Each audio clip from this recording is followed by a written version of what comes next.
لاہور کے hot spot علاقوں میں اسماگ سے بچنے کے لیے گرین لاک ڈاؤن لگا دیا گیا، لیکن اب بھی شہر میں دن بدن فضائی آلودگی خطرناک حد تک بڑھ رہی ہے۔ اسلام آباد اور پشاور میں موسم خنک ہو چکا۔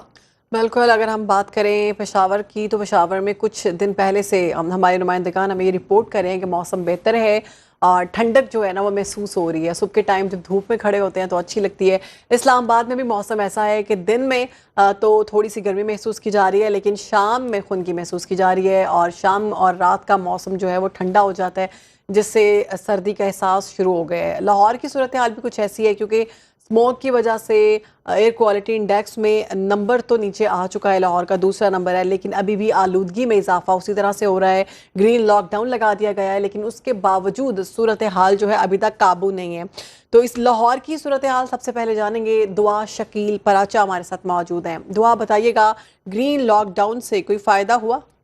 جی بالکل، شہر بانو ابھی بھی جو لاہور کے اندر فضائی آلودگی ہے وہ خطرناک حد تک جو ہے وہ بڑھتی جا رہی ہے۔ ہم نے دیکھا کہ گرین لاک ڈاؤن جو ہے لاہور کے ہاٹ سپاٹ جو ہے ایریاز میں لگایا گیا۔ پہلے تو جو ہے ریلوے اسٹیشن، شملہ پہاڑی، ان ایریاز میں لگایا گیا تھا، لیکن اس کے بعد بھی جو ہے فرق نہ پڑنے پر مزید جو ہے وہ 12 علاقوں پر جو ہے وہ گرین لاک ڈاؤن جو ہے وہ لگا دیا گیا ہے، جس کے اندر گلبرگ، اچرا، انارکلی، جن کے اندر فضائی آلودگی جو ہے وہ زیادہ جو ہے ریکارڈ کی گئی تھی، تو اس کے اندر جو ہے پھر سے گرین لاک ڈاؤن جو ہے لگا دیا گیا ہے۔ اور جس کے اندر ہم نے دیکھا تھا کہ چنگچی رکشوں کا جو ہے مکمل طور پر بین کر دیا گیا ہے، لیکن افسوس کی بات یہ ہے کہ میں بھی خود رکشے پہ یہاں پہ پہنچی ہوں تو اس کو بھی الاؤ کیا گیا تھا، اور میرے سامنے اتنے سارے چنگچی رکشا جو ہیں وہ گزر رہے ہیں۔ تو ابھی تک مجھے نہیں لگتا کہ کوئی بھی جو ہے اس پر عمل درآمد کیا جا رہا ہے، کیونکہ اگر تھوڑا سا بھی عمل درآمد ہوتا تو فضائی آلودگی میں تھوڑی بہت جو ہے وہ کمی آتی، کیونکہ ابھی بھی جو ہے کل بھی لاہور جو ہے وہ آلودہ ترین شہروں میں جو ہے وہ دوسرے نمبر پر تھا، اور آج بھی جو ہے پہلے اور دوسرے نمبر پر جو ہے فلکچویٹ کر رہا ہے لاہور شہر جو ہے۔ اور ابھی بھی یہ فضائی آلودگی جو ہے اتوار سے مزید بڑھنے کی جو ہے وہ پیشگوئی کر دی گئی ہے، کیونکہ بھارتی پنجاب کی جانب سے مزید جو ہے یہ آلودہ فضائیں جو ہیں وہ چلیں گی، جس کی وجہ سے ہو سکتا ہے کہ جو تعلیمی ادارے ہیں وہ بھی اتوار کے روز کے بعد سے بند کر دیے جائیں، اور اس کے علاوہ جو ہے رات 8 بجے کے بعد باربیکیو پر مکمل طور پر بین کر دیا گیا ہے۔ کنسٹرکشن جو تھی ہو رہی ہے اس پہ جو ہے مکمل طور پہ وہ بند کر دیا گیا ہے۔ اس کے بعد جو ہے جو جنریٹرز ہیں، کمرشل جنریٹرز ہیں، ان پر پابندی لگا دی گئی ہے۔ ویسے تو یہ لاک ڈاؤن جو ہے اسموگ سے روک تھام کے لیے لگایا گیا ہے، لیکن ابھی تک کوئی عمل درآمد اس پر جو ہے ہونا شروع نہیں ہوا۔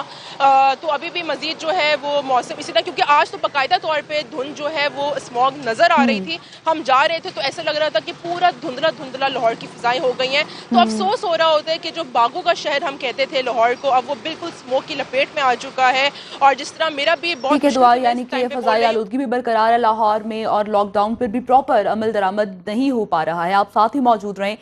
اسلام آباد کا رخ کرتے ہیں۔ فرح، آپ کہیے گا وہاں پر فضائی آلودگی کا سامنا تو نہیں ہے، اور موسم کیسا ہے آج اسلام آباد کا؟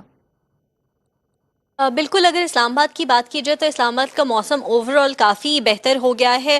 پچھلے کچھ روز پہلے جب بارش نہیں ہوئی تھی یہاں پر تو ایک دو دن ہم نے دیکھا کہ پہلے دھند کا راج رہا، پھر وہ کنورٹ ہوئی تھوڑی سی اسموگ میں۔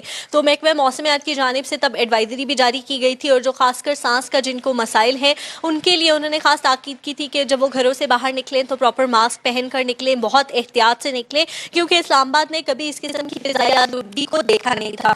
لیکن پھر ایک روز بارش ہوئی جس سے موسم میں کافی فرق پڑ گیا۔ اب اگر سچویشن کی بات کی جائے تو 2 سے 3 روز ہو گئے ہیں اس بارش کو، لیکن اس کے باوجود اسلام آباد کی جو فضا ہے وہ کافی خوشگوار ہے، پرسکون ہے۔ یہاں نہ کوئی اسموگ ہے، نہ ہی کوئی دھند کا راج یہاں پر نظر آتا ہے۔ اوور آل اگر ٹیمپریچر کی بات کی جائے تو ٹیمپریچر خاصا ڈراپ کیا ہے، جو پہلے 15-16 ڈگری سینٹی گریڈ تھا اب وہ 10 ڈگری سینٹی گریڈ پہنچ گیا ہے صبح کے اوقات میں اور شام کے اوقات میں، جبکہ دن کے اوقات میں ٹیمپریچر تھوڑا گرم محسوس ہو رہا ہے، کیونکہ اگر آپ یہ کہیں کہ آپ صبح کے اوقات میں تو دھوپ میں کھڑے ہو سکتے ہیں، لیکن دوپہر کی دھوپ قابل برداشت نہیں ہے۔ اوور آل محکمہ موسمیات کی جانب سے بھی یہی بتایا گیا تھا کہ اکتوبر کا جو منتھ ہوتا ہے اس میں بارشیں نہیں ہوتی، وہ خشک مہینہ ہی گزرتا ہے۔ نومبر اور دسمبر کی انہوں نے پیش گوئی کی تھی کہ آفٹر مڈ نومبر اور دسمبر کے قریب جو ہے وہ بارشوں کا امکان ہوگا۔